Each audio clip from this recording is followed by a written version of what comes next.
Hi, everyone. Today we're talking about actuaries contributing to society, and joining us for that conversation is Martin Mulcare. Martin is currently enjoying a portfolio of activities where the common theme is that he loves sharing ideas, whether it's as a facilitator, a sounding board, a mentor, or a company director. His prior experience includes work as a consulting actuary, a corporate actuary, and a company executive. So, very diverse and wide and broad experience. Many of you may have already met Martin in his role as a facilitator of the Professionalism Course over many years. Martin is also involved with a number of social purpose organisations, including the Growth Project and Primary Ethics. He's a strong believer in the importance of balance in life, and I'm absolutely delighted to be having this conversation with Martin today. Martin, thank you so much for joining us. A treat to be here, Julia. Martin, can you start by telling us a bit about why the idea of contributing to society is so important to you? Okay. Well, in thinking about this, I'm actually not sure what the prime driver for this is. But I think it's got something to do with that old line that nobody lying on their deathbed thinks they should have spent more hours at work. Mm, And the two aspects of that, one is, I think it's a bit sad if that is the case, all those waking hours at work that we don't have some kind of higher level of meaning, satisfaction, achievement from work. And the second part of that makes me think, well, if you're on your deathbed, you're not thinking about work, what are you thinking about? mm, And maybe, having talked to people, everybody's got their own idea about legacy or how they want to be remembered. But I think one of the common themes is that people would like to think that the world is a better place for their being on Earth. So mm. I know it sounds a bit philosophical, but that's something around this concept of contribution to society and why it's important to me. Okay, so to you, it's important to have a legacy, not something that's just about work, but actually a contribution that you've made to the world.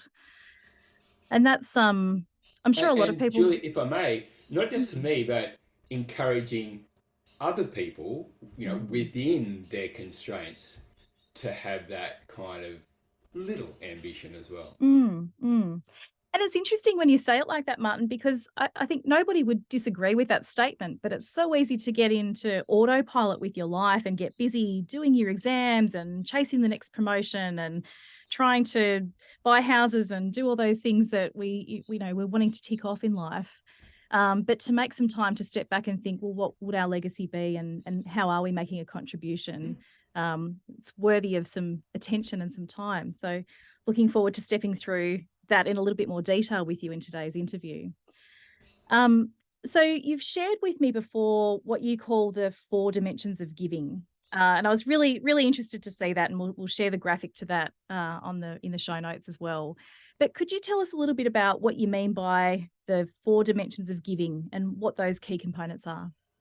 Well, in conversations with people about contributing to society, I think there's a natural tendency to think about volunteering or giving money, and it's important for this conversation today, Julie, to be broad and thinking about different ways that we contribute. And Mm, so I think of four T's. So hmm the four T's being time, so that sort of classic thing around volunteering. I think about the T of treasure, that is kind of money, donations, because some people immediately think contributing to society, Yep. dollars. Yep. The third T for talents. Like how do we actually use some of our skills, our qualities, our experience, and whether that be at work or outside work, so talents. And the fourth, often overlooked, because people often think about time, treasure, and talents, is about our ties, our connections, our network, and how we can leverage the people in our lives to also perhaps magnify our contribution to society. So they're the four T's, right? Okay. The four Time, T's. treasure, talents, and ties. And yeah, I'm keen to explore all four today.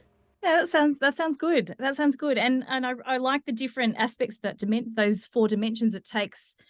What you were saying before about not just thinking narrowly about how we can contribute to society, but to think more broadly about that. So having those dimensions, I love a good diagram, and 4Ts as well, some great alliteration in there. So you said time's the first one. So can you tell us a bit more about what you mean by that? Okay, so think about how we help others, and most people think about volunteering or support. And I understand for a lot of people that might be listening to this conversation that they're working hard. They've got a full time job. They might be studying part time. They might be parenting part time. So they may not think they've actually got a lot of discretionary time to volunteer. But if I just think about my own experience here, when I had parenting part time, working full time, I had some interests outside work that provoked me, encouraged me to donate my time to volunteer in things that I just had an interest. And for me, it was sporting organisations, my own or my children, coaching, managing, and some of these were just not very kind of linked to talents necessarily. I'm not very good on barbecues. But other things, scoring at cricket, funnily enough, my numbers were okay to manage the scorecard. Um, and also, helping out with the school and those sort of aspects. So, I think that for people who feel that they're inverted commas busy, and it's not a term I like, it may be that just an hour or two, an interest we have, and let's leave sport aside, but think about if you're interested in the environment. Is it once a month helping out with a local land care group, or I'm interested in the arts, helping out, volunteering with the local Eisteddfod or the local music society. There are lots of opportunities in your interests that you actually get to explore something you are fascinated by or passionate about, that you can give up, inverted commas, I prefer to say, contribute your Contribute. time, Yep. which is actually really beneficial for you, not just helping. And so you would use your interests to guide you in terms of making decisions about things to Sure, volunteer for? because I Yep. think then it's less of a sacrifice, in my Yeah. opinion, if Yep. what you're volunteering for is one of your interests, if not one of your passions. Mm, mm. And And and, and, and, of, and of course, the other one, which is relevant to this audience, or in fact all audiences, but a real overlap with talents is volunteering in this, for many listeners today, for the Actuaries Institute. Where you are contributing to the profession in volunteering in some manner, which does have alignment, hopefully with your talents and hopefully with your interests. yeah, absolutely. I've been a long fan of volunteering as well, Martin. And like you, I choose things that I'm interested in because it like you said, it doesn't feel like so much of a sacrifice. It feels more something that you enjoy, but also an opportunity to give back. Sure. And I've also really enjoyed volunteering with the profession as well with the Actuaries Institute. I've also found that with my volunteering, it's never just about giving back. I feel like I get so much from it as well. Often not what I'm expecting, but it's not really just a one-way street. Now, Julie, can I just pick up the term giving back? I've Mm, already used one word I don't like, busy, and you use a term busy. which I'm not a fan of, even though it's very Oh, popularly what used, what giving term's back. that? Giving back. Okay. You don't like the term giving back? No, so perhaps you can think about the term give back or giving back. Mm, mm. What does that kind of imply? What does that imply in your mind? Hmm. I guess, if I think I'm giving back to, the school community or giving back to the profession, I guess it kind of feels like maybe there's some sort of debt, like Yep. I owe someone something. Um, or maybe even like somehow I'm more superior or something that I've got, extra to give to people that don't have. Yeah, it's interesting. It's an So, interesting. Does bring up some different concepts.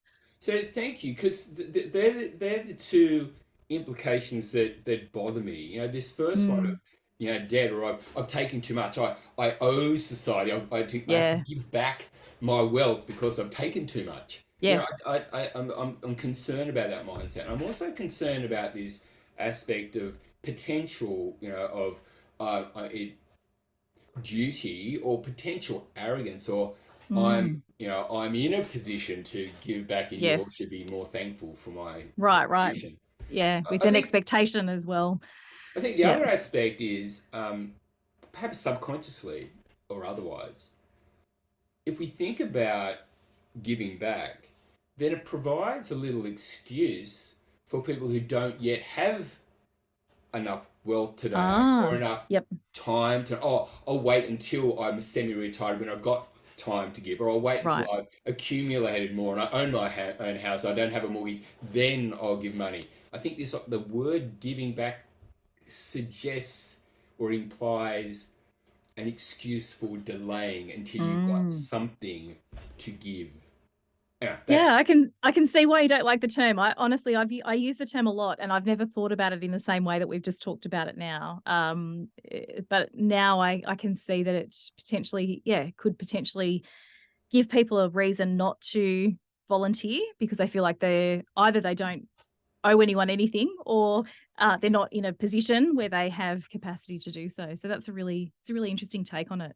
And yeah, maybe because I think volunteering, I have gotten so much out of volunteering myself, that through my experience of volunteering, I probably haven't seen it as paying back a debt, but usually I feel like I get more out of it than actually I've given. So, but really interesting discussion about terminology there. So what terminology would you prefer, Martin, instead of saying giving back? I What's a use, better way to describe it? as per the topic today, I use the term contributing. Contributing. Yeah. Yep. Yep. Which is something that we can all do in different ways. And you're giving us 4 different headings to guide Yeah. that thinking. So, okay. So time. So we've talked about time, and how we can volunteer in our community in line with our interests, or volunteering at work as well, or through the professional body. What's the second part? The second part, what else did you say? Time, treasure. Tell us a bit about that. What do you mean by that, Well, treasure? treasure, it is financial contributions. It's probably a really obvious segue from what we were just talking Yep. about, this Yep. sense of giving back. So, Yep. so don't get me wrong, I love the idea of the Gates Foundation. I love, Mhm. closer to home, the idea of the Paul Ramsey Foundation. I love the Mhm. idea that people who are seriously wealthy using that wealth. At the same time, for many of us who don't have that type of wealth, it's not an excuse to not contribute, Right. in a financial sense. So when I'm saying treasure, it is. And about 10 years ago, I was involved in what was then called a pulse survey in Actuary Australia about Mhm. our giving. As in And financial I giving? Yeah, it covered a Yep. few different things, Mm. included time as well as treasure. Um, and I have followed up with some research that exists around Australians and how much they give to charity. Mm. And the Australian experience is quite a paradox. It is pretty evident that when it is a reactive type of giving, so there's the bushfires, for Right. example, or the floods, or the cyclones, that Australians are extraordinarily generous when there are natural disasters in this country. Right? Mhm. So Mhm. it's wonderful. But when it actually comes to normal, proactive, planned giving, Australians do not fare well on a world scale. Mm. Is And that right? the research based on ATO, tax returns. Mhm. So what are people claiming on their tax Mm. return as Mm. charitable donations? Mhm. Mhm. As a percentage of salary, it's not very much. Right. In my opinion, I'm very happy to And have other compared to other people countries, take a compared different to, view. yep. Um, and I think it's really interesting that this aspect of being generous reactively versus what we're willing to actually plan to Mm. donate. Mm. So, Yes, about the way my family works. So my beloved and I, we select consciously about 5 organisations that we have regular giving, regular Mm, donations to. mm, And that does a couple of things. One, we discuss it. We choose quite deliberately what are the organisations' causes that we do want to support financially, forgetting about time, talents, right. and ties. But financially, what do we want to support? And that's a healthy discussion as well. And we Mm. review it every year, tax time, and it's Okay. quite healthy to actually to review it as well. Maybe there's a better way of supporting mental health. Maybe we should change the organisation, Mm, or mm, maybe that overseas one. Maybe there's some better overseas ones, or ones that we're now more impressed with, or know somebody. mm, So, mm. and the other subtle thing about that is, and maybe it's just me, so I'm not recommending this to everybody, right? But maybe it's just me. But by having this planned giving, knowing that we are consciously donating regularly, then when I get a call or someone bails me up in the street or someone asks me about it, then with a clear conscience, I can say, sorry, not today. We actually choose our causes and we're very Mm, comfortable with who we're supporting. Now, mm, occasionally mm. I'll have a new one. I'll say, I'll make a note of it. And when we're reviewing it in October, Very good. we'll think about this. Yeah. But that's kind of my thinking. And so I'm just thinking that one, people think it's just normal that put on your tax return $200 is your Mm, charitable donations. That might be normal, but mm, frankly, at 0.1% of income, that's not a lot. mm, So mm. So this you're encouraging people to be a bit more intentional, perhaps, around their financial donations and not just reactive. And it's great to be reactive when there is a crisis, but also thinking about what can we be doing? What values do we hold and what causes are important to us to support? And how can we be intentional and deliberate about that? And that might also give us a um, relief for our conscience when we then feel like we're bullied in the street by someone who wants some money or asking for yeah. what's probably a very worthy cause, but it can be very hard to navigate those situations too. So you can Look, just there are lots of worthy causes, and I'm not going to be judging what's a worthy cause or not. mm, But what mm, I do want to challenge is each person to think about what is a worthy cause for you and your mm. family. What's What do important to you you? see as worthy? Yeah, yeah. Thanks, Martin. So treasure. So the financial donations that we're making, the money that we're giving to Yeah, other causes to support our community. That's a financial contribution. What's the third one? We've talked about time. We've talked about treasure. Is the next one talent? What do you yeah. mean by that? So let's think about how we use our talents, our skills, our experiences, how we might use them to contribute to society. So let's Mm, think about this in a few different ways. Let's think about it for actuaries in the workplace. mm, And let's go back to where I started on this about, do we have any sense of meaning in what we do? mm, And I mm, would like to think, and even if you think this is just retrofitting it, but I'd like to think that if you're working in an insurer, whether you're a general insurer or a life insurer, um, your contribution to society, irrespective of your role, if you've got people who need financial support at a time of sickness, death, damage, you're providing that or you're helping to provide. I would have thought that's a pretty meaningful contribution to society.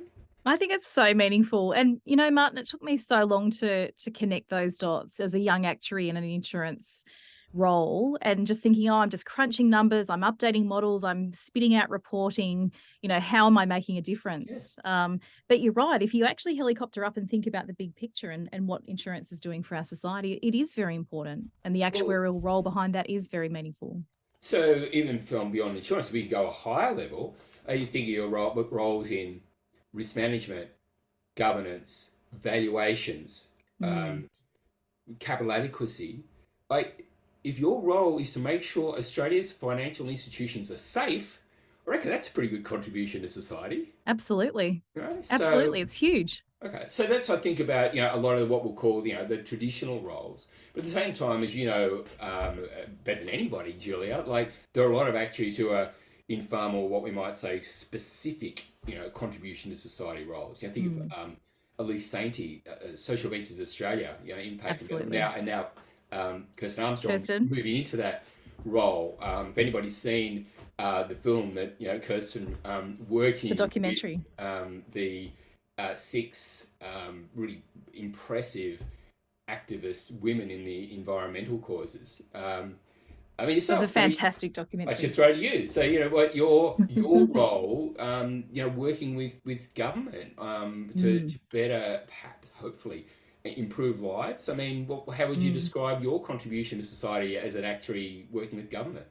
Yeah, well, it's certainly given me exposure to causes that I wasn't exposed to when I was still working in financial services. So being able to help in public health and, child protection and palliative care, doing some of the number crunching behind some of those things, being able to quantify need or quantify how much money needs to be spent or, what kind of outcomes could be derived from that. It's all actuarial work, but it's a different context. It feels very meaningful to me. So then the other dimension about business is then, even if it's outside your role, if we just stood back and think, what's your organisation doing? And people familiar with ESG, but some organisations do it better than others. Some pay lip service, some are real. And so think about what your organisation, your business can do to contribute to society. And in most organisations have got some sense of supporting not-for-profits, and whether they do that in a meaningful manner or whether they do it purely financial. I guess I wouldn't be critical, but my view is that if an organisation can tie their support to their strategy, then that's going to be far more powerful than having the most exciting time being a photo with the CEO handing over a check. Right. So if I give you an example, so I'm currently doing some work with AIA. So AIA, their tagline, longer, better, healthier lives. Right? So if, and this is happening, they buddy their business leaders with 4 charities that are active in the health space, and they work together to really amplify the impact of projects that those health-oriented charities have worked with. What a great way of having an impact on society by improving the impact of an organisation that is, for example, working on ovarian cancer. Wow. So I think there are ways of gearing up. And the other way is a lot of organisations are happy to support volunteering. You get your day off, your 2 days off. But, a day off here, a day off there, I think that could be leveraged so much more effectively if the volunteering was directed to some deliberate causes and really harnessing not just the time, but the talents of the people. So it's not just, having IT people that are helping to on a barbecue might be helpful, but might be more effective if those IT people are volunteering in an IT capacity, using their skills on their volunteering day. Yeah, that makes sense. So in the same way that you're suggesting, rather than throwing $10 at someone in the street who's asked for some support for their cause, but being more intentional about what we're giving on a regular basis, you're saying the same goes for our contributing our talents. Absolutely. Is not just sort of taking a day of volunteering leave to go and pack bags for the homeless or some very important cause, but maybe not related to what our true talents are or our maximum talents are to contribute to society. But to how can we harness that better? How can we harness our talents better? Yeah, very good. So, okay, so we've talked about time, we've talked about treasure, we've talked about talents, and you've given some interesting examples about how to better harness that within the workplace as well. Final one's ties. What do you mean by ties? What does that look like? Okay, so ties, using that term may not be obvious, but old-fashioned parlance, how we use our networks. Now, not everybody likes the term network because it's got some other connotations, but if we don't like the term network, think about our connections. And I think we can contribute to society by thinking about our ties, our connections to other people. I think it's two different directions. We can think about who we know that's doing some particular contribution to society, some particular cause that we might want to tap into, and we can Mm. join them, and Okay. any of the other T's that we can help with. Mm-hmm. So who we can assist. The other way is thinking about who we know that can assist us. Uh-huh. And a lot of people at a mundane level would be able to say, oh, yeah, that's right. When I did my shave for the cure, I got my friends to help financial support, that is the Right. treasure, for me when I was doing that. So we actually do it without maybe thinking too much about it. But I'd like to just prompt people to think about their connections and how they might leverage them for Mm-hmm. some of their contributions to society. Because as we know, Mm. if we get a team together to make some type of effort project, that's going to be more effective than just us, I think. Absolutely. Alone we can only achieve so much, but together we can do a lot. So, okay, so using our networks or our connections to also enhance that contribution to society as well, amplify that. Yeah, that's really powerful. So, Martin, you've talked about your 4 dimensions of giving, and we'll share that diagram with listeners. You've talked about time as an important aspect of that in terms of how we volunteer our time, whether we're volunteering our skills and our energy and our in line with our interests within our community, or whether we're doing that at work or for our professional body.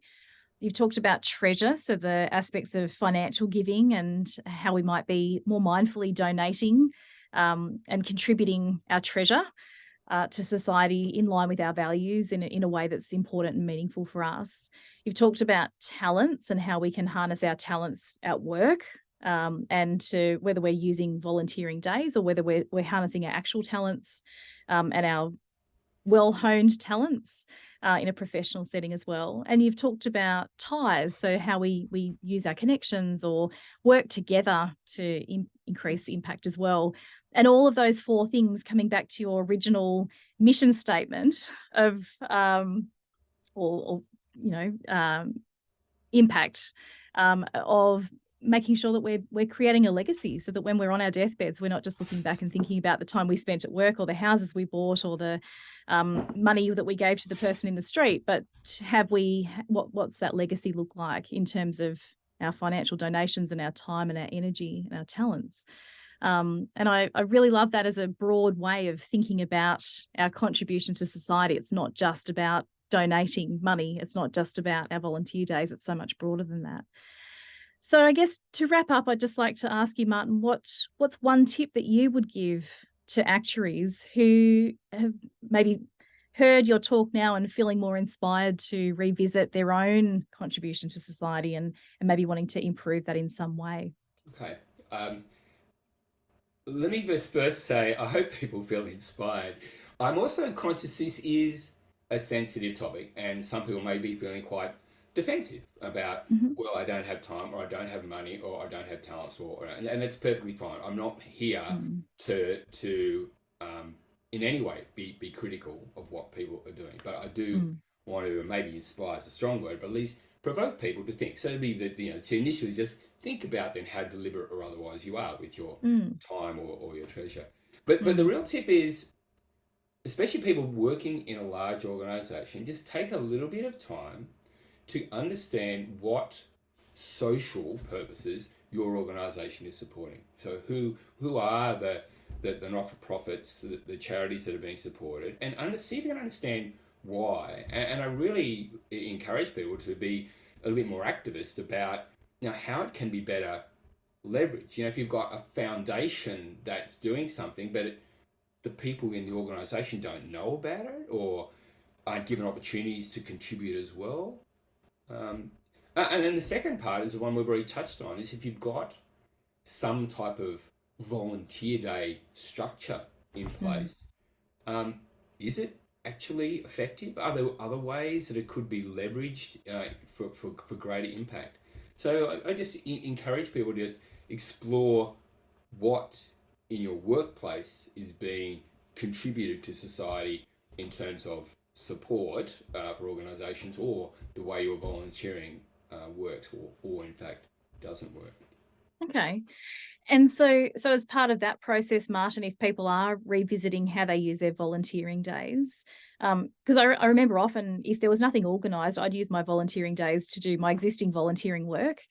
But if you were wanting to really tie that back to your talents or to revisit what that means for your team or how as a team, using, as you said, your ties and connections, if people are wanting some guidance to do that, where can they start? Yeah, well, start with me.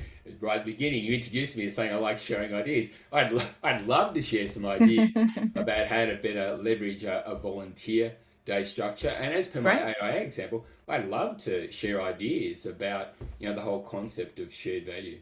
Okay, fantastic. And if people would like to reach out to you to share some ideas and to bounce some things around, how can they find you? Well, you can look me up on the Actuaries Institute website, Uh-huh. or the Growth Project is one of the links that's provided that you'll We'll pop in the find. show notes. And so you can look me up via the Growth Project.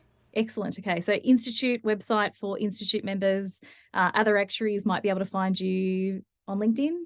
Yep, absolutely.